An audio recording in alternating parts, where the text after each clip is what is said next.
नमस्कार, स्वागत है आपका हमर छत्तीसगढ़ में और मैं हूं आपके साथ दुर्गेश पांडे।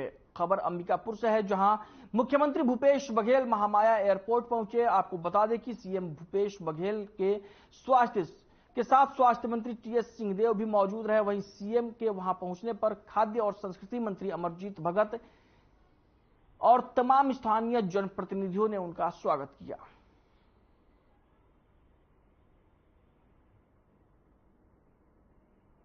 महामाया एयरपोर्ट की ये तस्वीरें हैं, जहां पर मुख्यमंत्री भूपेश बघेल पहुंचे और उनके साथ में स्वास्थ्य मंत्री टीएस सिंहदेव भी मौजूद रहे। आपको बता दें कि मुख्यमंत्री के वहां पहुंचने पर स्थानीय जनप्रतिनिधियों ने उनका जोरदार स्वागत किया। अंबिकापुर में महामाया एयरपोर्ट की तस्वीरें आप अपनी टीवी स्क्रीन पर देख सकते हैं।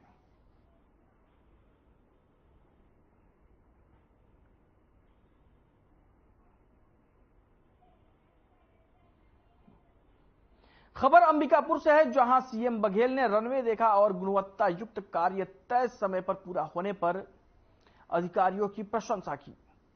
मुख्यमंत्री ने इस मौके पर कहा कि सरगुजा में महामाया एयरपोर्ट को विकसित करने के लिए लंबे समय से चर्चा प्रदेश स्तर पर तथा राष्ट्रीय स्तर पर हो रही थी।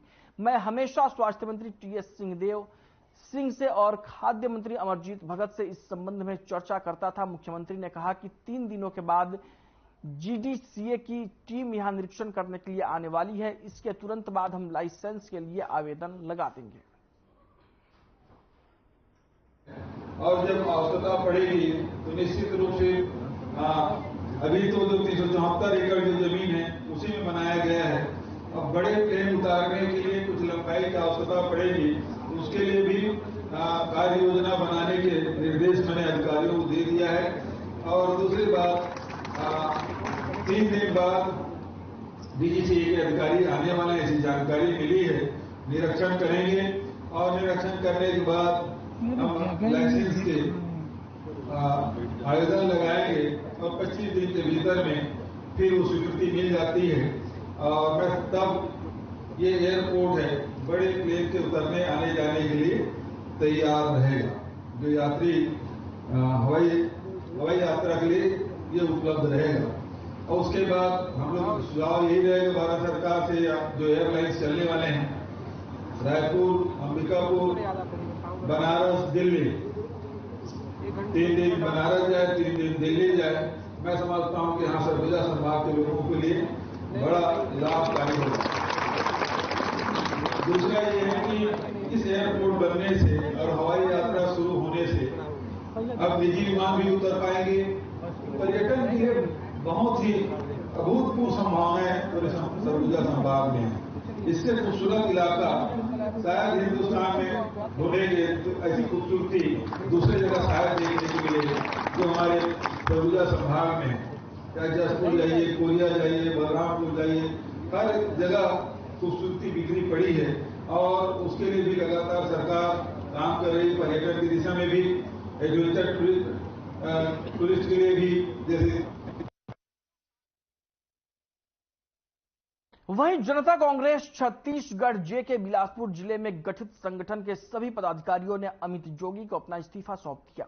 आपको बता दें कि कांग्रेस के लोकसभा प्रभारी करण मधुकर ने कहा कि पार्टी प्रमुख की निष्क्रियता और संवादहीनता के कारण सभी सदस्यों और पदाधिकारियों ने यह निर्णय लिया है। जबकि विगत माह में ही अमित जोगी यह कह चुके हैं कि उनकी पार्टी आगामी विधानसभा चुनावों में रुचि नहीं लेगी। वहीं विधायक कोटा श्रीमती रेणु जोगी के खराब स्वास्थ्य के कारण पार्टी 2023 में चुनाव नहीं लड़ेगी। आधे से अधिक संख्या जो आई हुई है आज उन लोग भी पार्टी से इस्तीफा दे रहे हैं और उसी प्रकार हमारे शहर जिलाध्यक्ष हैं वो भी अपने कार्यकारिणी को भंग कर रहे हैं। मैं और जगह की पूछ रहा हूँ, प्रदेश में 90 विधानसभा है, मैं वहाँ की बात कर रहा हूँ। नहीं, ये पूरा बिलासपुर जिला के ही जितने जिले भर में उन समस्त को हमारा अभी क्या बोलते हैं वो आ रहा है हमारा। किसको देंगे ये हम प्रदेश अध्यक्ष अमित जोगी जी को भेज रहे हैं। कम से कम 550 से 600 लोग इस्तीफा देंगे जी सभी। और हम जो कार्यकारिणी का गठन किए थे, मैंने स्वयं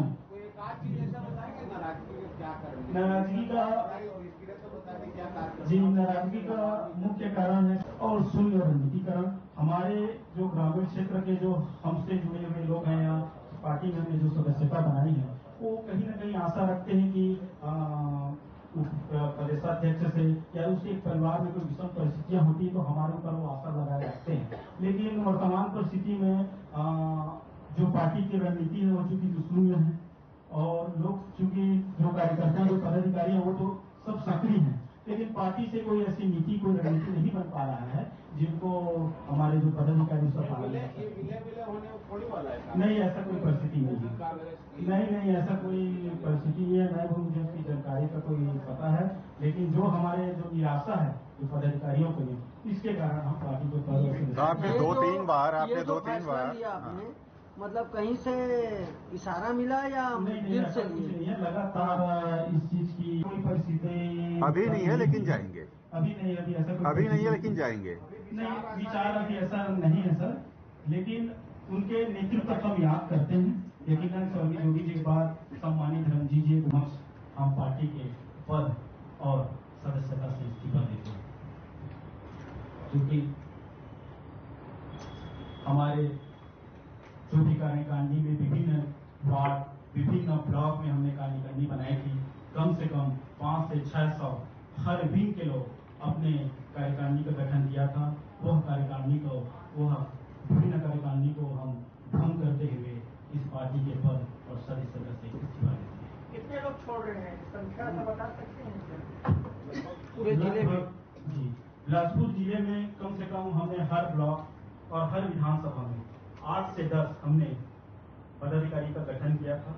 और भी विंग के हमारी बहनें हैं ललिता भारद्वाज जी, उन्होंने भी गठन किया है। कम से कम अभी वर्तमान में 25 से 30 जो मुख्य पद में थे बिलासपुर जिला के, वे इस पार्टी के पद और सदस्यता से इस्तीफा दे रहे हैं।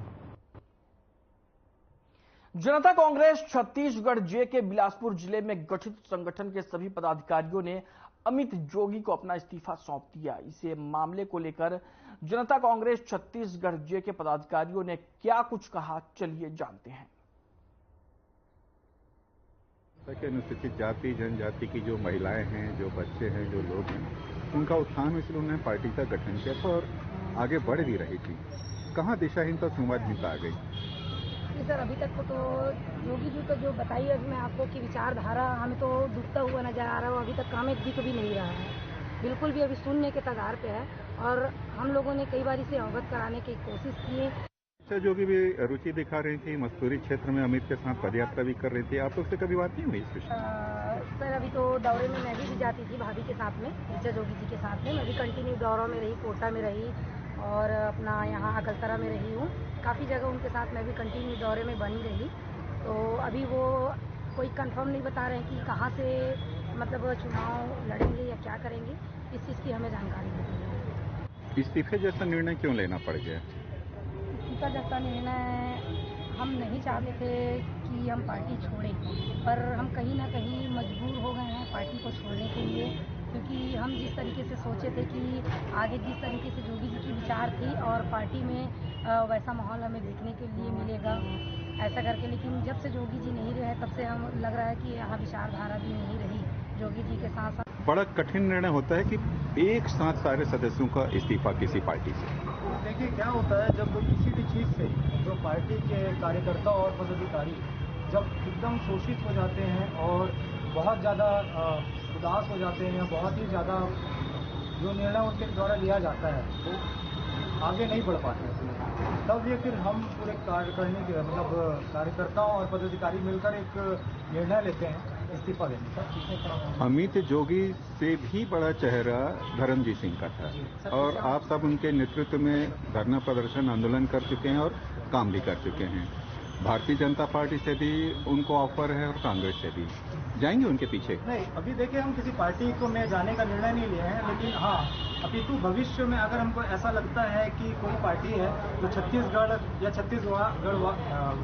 क्या बोलते हैं छत्तीसगढ़ वासियों के लिए या छत्तीसगढ़ के हित में काम करना चाहे या बहुत अच्छे से उसको निर्वहन करे, उसके लिए फिर हम आगे सोचेंगे। तो भारतीय राष्ट्रीय कांग्रेस और जोगी कांग्रेस में ऐसा क्या अंतर था जो छत्तीसगढ़ वासियों के लिए वो बेहतर थी और कांग्रेस बेहतर नहीं थी? देखिए, रही बात राष्ट्रीय कांग्रेस की, तो आप राष्ट्रीय कांग्रेस का हाल जानते हैं, क्या है कैसा है ना। और रही बात योगी कांग्रेस की, तो जब योगी जी थे तो योगी कांग्रेस की कुछ बात ही अलग थी। वो निर्णय बहुत बड़े बड़े निर्णय 2 मिनट में ले लेते थे। और अभी जो हम इतना धराशायी में काम करते हैं, जो जमीनी स्तर पे काम करते हैं, वो निर्णय नहीं ले पाते, नेतृत्वहीन की तरह। अनुसूचित जाति जनजाति को बहुत आशा थी योगी कांग्रेस से। आप काम भी कर रहे थे क्षेत्र में, क्या अंतर पड़ेगा? अंतर क्या पड़ेगा?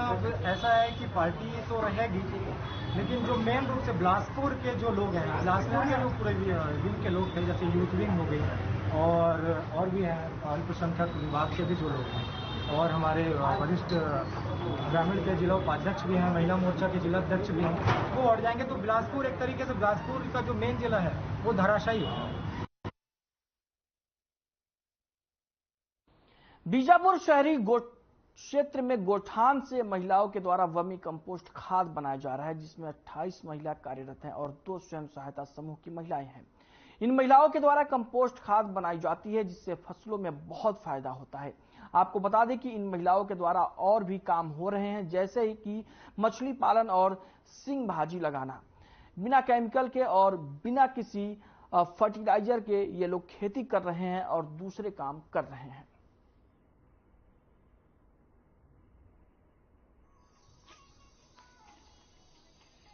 नमस्कार, मैं सलमान चंद्रगिरी आज शहरी गोटान बीजापुर में मौजूद हैं। आज गोटान के समन्वय से हम लोग बात करेंगे। जो यहाँ के प्रबंधक हैं उनसे हम ये जानेंगे कि इस गोटान में किस प्रकार से कार्य हो रहा है और यहाँ के महिलाएं क्या क्या काम कर रहे हैं और यहाँ पे किस प्रकार से आर्मी कंपोस्ट बनाया जा रहा है। जो खाद होता है वो किस प्रकार बनाया जा रहा है और इस खाद को कहाँ कहाँ भेजा जा रहा है और कहाँ कहाँ डिस्ट्रीब्यूट करके इस खाद का क्या लाभ होता है। सबसे पहले हम आपसे पूछेंगे, आपका परिचय बताइए। मेरा नाम कृष्णा रेड्डी है, मैं जिला समन्वयक हूँ और गोठान का प्रबंधक हूँ। नगर पालिका बीजापुर में ये शहरी गोठान 3 साल से संचालित है और यहाँ पे हमारे पास 28 महिला कार्यरत है, जिसमें 2 महिला स्वयं सहायता समूह है। प्रत्येक दिन यहाँ पे जो पशुपालक हैं उनके द्वारा गोबर लाया जाता है। जैसा कि आप सभी जानते हैं कि प्रत्येक किलो 2 रुपए के मान से हम गोबर खरीदते हैं और फिर हम उसे खाद बनाते हैं। नगर पालिका बीजापुर के द्वारा अब तक लगभग 20 लाख का गोबर खरीदा जा चुका है और जिसमें हमारे पास अभी 50 से 52 जो पशुपालक हैं वो एक्टिव हैं, जो प्रत्येक दिन लाकर अपना गोबर खुद स्वयं बेचते हैं और अब तक उनका प्रॉपर भुगतान भी हो चुका है। और उसके विरुद्ध हम लोगों ने अब तक जो है 30 लाख के अप्रॉक्स वर्मी कंपोस्ट बना के बेचा जा चुका है। अभी अगर मैं वर्मी कंपोस्ट के बारे में बताऊं तो पहले लोग खेतों में यूरिया डाला करते थे, जो कि आप सभी जानते हैं कि यूरिया जो है कितना हानिकारक होता है। तो हम लोग ये, जैसा कि भूपेश बघेल जी की सरकार है वो जैविक खेती को बढ़ावा दे रहा है, तो हमारा जो बीजापुर है, एकमात्र बीजापुर ऐसा है पूरे जिले में जो आत्मनिर्भर है। हमारी महिलाएं इतनी सक्षम हैं कि वे खुद उस गोबर को खरीदने का इतना वो साहस रखती हैं, उन्हें कहीं के पैसे की आवश्यकता नहीं है।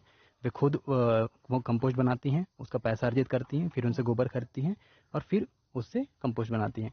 अब तक हमारी महिलाओं को लगभग 6.5 लाख का उन्हें लाभांश भी हो चुका है। अगर लाभांश की बात बताऊं तो पर केजी महिलाएं जितना भी कंपोस्ट बेचती हैं तो उनका जो लाभांश होता है 3 रुपये 32 पैसा। ये कब से बनाया जा रहा है वर्मी कंपोस्ट? ये हमारा 3 साल से संचालित है। 2020 में ये चालू हुआ था, अब ये 3 साल हो गया है। इसके अलावा महिलाएं और कोई कार्य करती हैं? हाँ, महिलाएं यहाँ साथ में हमारे यहाँ मछली का पालन किया जा रहा है। अगर वहाँ आप ध्यान देंगे तो वहाँ पे मछली पालन किया जा रहा है। पीछे हमारे पास बाड़ी है, प्रत्येक दिन महिलाएं यहाँ पे बाड़ी सब्जी तोड़कर जो यहाँ पे आते हैं उन्हें भी बेचते हैं और साथ में वहाँ चौक में भी वो लोग सब्जी बेचते हैं। इससे भी अब तक अभी हम 50 से 60 हज़ार का आय हो चुका है। इसके जो फायदा है महिलाओं को भली भांति से, मतलब हाँ, महिलाओं को प्रॉपर इसका फायदा मिलता है। और जब महिलाएं ये चाहती हैं कि उन्हें लाभांश चाहिए तब उन्हें दे दिया जाता है, या फिर हम ये सुनिश्चित करते हैं कि एक भारी अमाउंट उन्हें मिले ताकि उन्हें भी पैसा दिखे। लगभग एक महिला के खाते में अगर वो 10,000 के आसपास जाता है तो तब हम फंड रिलीज कर देते हैं, वरना आवश्यकता अनुसार भी हम दे देते हैं। नहीं, मंथली सैलरी बेस पे नहीं रहते हैं? नहीं, यहाँ पे जो हमारी महिलाएं हैं उन्हें सैलरी भी दिया जा रहा है, क्योंकि ये स्वच्छ भारत मिशन के तहत है। इन्हें 6,000 रुपये मंथली सैलरी है, उसके अतिरिक्त हम उन्हें लाभांश भी देते हैं। अच्छा, यानी कि इन लोगों को किसी तरह से भी डबल पैसा कमा हाँ, दे रहे हैं। ये इनका जो है वो, और उनका मेहनत भी उन्हें दिया जा रहा है। मछली पालन भी 3 साल से कर रहे हैं? हाँ, मछली पालन भी हम 3 साल से कर रहे हैं। 3 साल से किया जा रहा है। और मछली पालन में भी हम ये सुनिश्चित करते हैं कि सबसे पहले हम बेचें ना। जैसे बहुत सारी महिलाएं हैं, वो मछली को सब्जी के रूप में भी अपने घर में ले जाते हैं, तो मार्केट में जो भी मिलता है हम उसे हाफ रेट में महिलाओं को प्रोवाइड कर देते हैं। फिर जो अतिरिक्त रहता है हम उसे बेच देते हैं। सेम सब्जी की उसमें भी है। अगर टमाटर मार्केट में अगर 30 रुपये चल रहा है तो हम महिलाओं को सिर्फ 15 रुपये में देते हैं, क्योंकि वो उन्हीं का मेहनत है। इस प्रकार से हम हर लाभ उनको तक पहुंचा रहे हैं। हम एक और बात जानना चाह रहे हैं आपसे जी। ये जो जिले में आर्मी कंपोस्ट आप डिस्ट्रीब्यूट कर रहे हैं जो किसानों तक जा रहा है जी। ये डीएपी यूरिया से कितना बेहतर है और इसका फायदा किसानों को किस प्रकार होगा? देखिए, मैं तो पहले तो यूरिया को बिल्कुल सपोर्ट नहीं करूंगा। यूरिया जैसे कि जानते हैं कि अगर अब मैं इसको नॉर्मल भाषा में अगर समझाऊं तो एक समय था हम देखते थे कि गोभी बहुत छोटा सा हुआ करता था, टमाटर बहुत छोटा सा हुआ करता था। अचानक इनके साइज में इतना वृद्धि कैसे हुआ? इनके साइज में वृद्धि इसलिए हुई क्योंकि हम जिसे यूरिया बोलते हैं, अगर उसमें शुद्ध भाषा में बोला जाए तो वो एक दवाई है। हम अपने लाभ के लिए जो है उसके साइज में वृद्धि कर रहे हैं ताकि उसका वजन बढ़े, जिसमें विटामिन प्रोटीन बिल्कुल भी नहीं है। और हम जो जैविक खेती कर रहे हैं उसमें सिर्फ और सिर्फ नेचुरल, बिल्कुल प्राकृतिक रूप से हम उसे उगा रहे हैं और हमें वही उनको प्रोटीन विटामिन दे रहे हैं जो पौधों को जरूरत होता है फल बनने के लिए। तो मैं तो यही मानूंगा कि ये बहुत ही अच्छा है। अगर यहाँ आप देखेंगे नॉर्मल अगर इसे बनाएंगे भी, जितने लोग यहाँ पे लेके जाते हैं, कभी तक हमें कोई शिकायत नहीं मिला। यानी किसान के भी हमने देखा है, बहुत जगह पे गया है कि अभी तो सारे किसान भी इसे खरीद के लगा रहे हैं, तो इसका मतलब ये है कि इसे बनाने में ज्यादा तकलीफ भी नहीं है, लेकिन और ये बेहतर है। चलिए, यूरिया डीएपी से तो बहुत ज्यादा बेहतर है। इसके अलावा हम लोग को और कोई जानकारी दे सकते हैं कि गोटान के वजह से महिलाओं को और कोई प्रॉफिट मिल रहा है क्या? देखिए, जैसे कि मैंने बताया कि हमारी महिलाओं को हम मानदेय 6,000 रुपये देते हैं, लेकिन आज के समय में 6,000 रुपये बहुत छोटा सा रकम है। लेकिन जो भूपेश बघेल जी की सरकार ने ये जो पहल किया है गोधन न्याय योजना, ये महिलाओं के लिए बहुत ही अच्छा लाभान्वित साबित हो रहा है। क्योंकि जैसे कि मैंने आपको एक आंकड़ा दिया कि अब तक हमारी महिलाएं 6.5-7 लाख रुपए का लाभांश ले चुके हैं। मतलब एक महिलाओं को 6,000 के अतिरिक्त भी इतना पैसा मिला है। अगर वो समूह चाहे तो उस पैसे को एक साथ वो लगा के वो कुछ बेहतर कार्य कर सकते हैं। चलिए, जानकारी देने के लिए बहुत बहुत धन्यवाद। वहीं बीजेपी के पूर्व विधायक ने बेरोजगारी भत्ते को लेकर कांग्रेस सरकार को आड़े हाथों लिया। उन्होंने कहा कि सिर्फ 15% बेरोजगारों को भत्ते का लाभ मिला। राज्य सरकार के द्वारा चुनाव के वक्त किए गए मुख्य वादों में से एक वादा यह भी था कि प्रदेश के सभी बेरोजगारों को प्रत्येक महीने 2,500 रुपए दिए जाएंगे, जिसकी शुरुआत भी हो गई है। लेकिन सिर्फ बस्तर जिले में ही 77,286 बेरोजगारों ने अपना पंजीयन कराया है, जिनमें से केवल 2,919 ही पात्र घोषित किए गए हैं और 1,396 को ही भत्ते का लाभ मिला। बीजेपी के पूर्व विधायक संतोष बाफना ने कांग्रेस सरकार पर आरोप लगाते हुए कहा कि सिर्फ वोट पाने के लिए बेरोजगारी भत्ते की बात की गई थी, लेकिन राज्य सरकार वो वादा पूरा नहीं कर पा रही है, जिससे कि युवाओं में रोष का माहौल है और आने वाले चुनाव में यही युवा बीजेपी को चुनाव में जिताकर वादा खिलाफी का बदला लेंगे।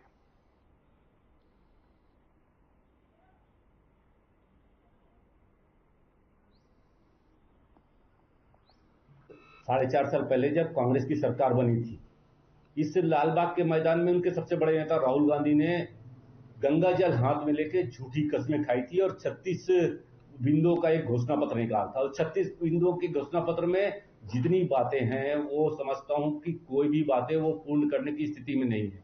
चाहे आपने बेरोजगारी भत्ते की बात कही है, बेरोजगारी भत्ता इन्होंने 2 साल का बेरोजगारी भत्ता देने का निश्चय किया है और 2 साल के बेरोजगारी भत्ते में कई क्लास ऐसे लगा दिए गए हैं जिनमें लोगों को बेरोजगारी भत्ते का लाभ नहीं मिल रहा है। मैं तो ये कहता हूं कि ये बेरोजगारों से छल करने का काम कर रहे हैं और आने वाले समय में युवा मोर्चा के माध्यम से 8 तारीख को हम लोग अपने रोजगार कार्यालय का घेराव करने की योजना बना रहे हैं और बेरोजगारों को साथ में लेकर रोजगार कार्यालय हम घेराव करेंगे। अभी तक जो मार्च का ऐलान है जीवित पंजीयन हमारे रोजगार कार्यालय में 77,286 लोगों का पंजीयन है और 12वीं से या 12वीं से ऊपर जो पढ़े लिखे लोग हैं उनका पंजीयन 29,300 और ये 2 साल से उनका पंजीयन है।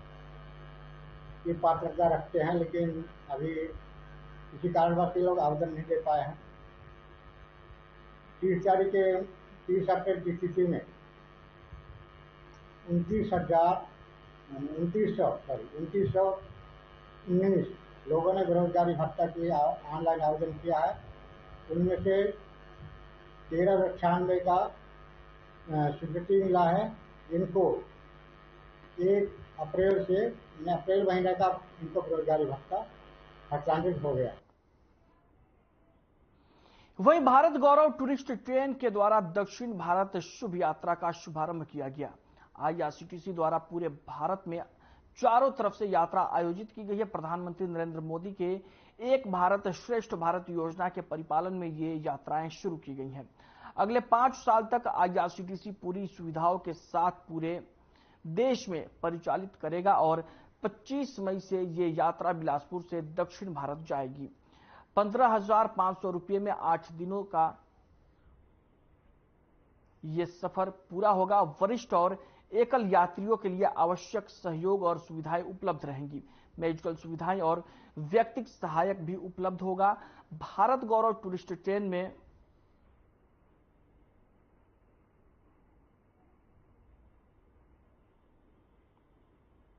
यात्रियों को केवल आवश्यक कपड़े और दवाएं ही रखकर यात्रा करनी पड़ेगी।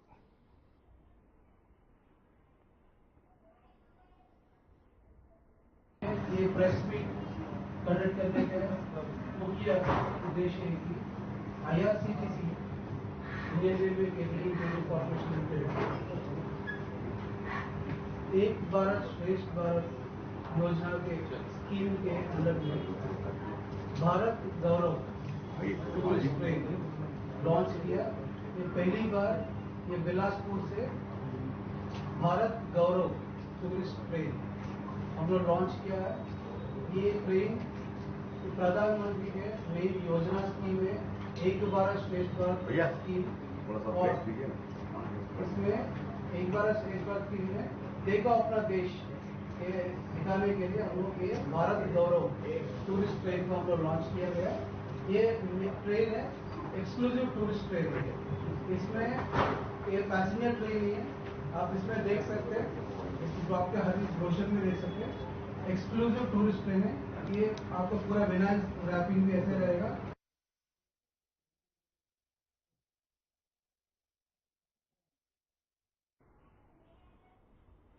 बुलेटिन में फिलहाल के लिए इतना ही। मुझे दीजिए इजाजत। नमस्कार।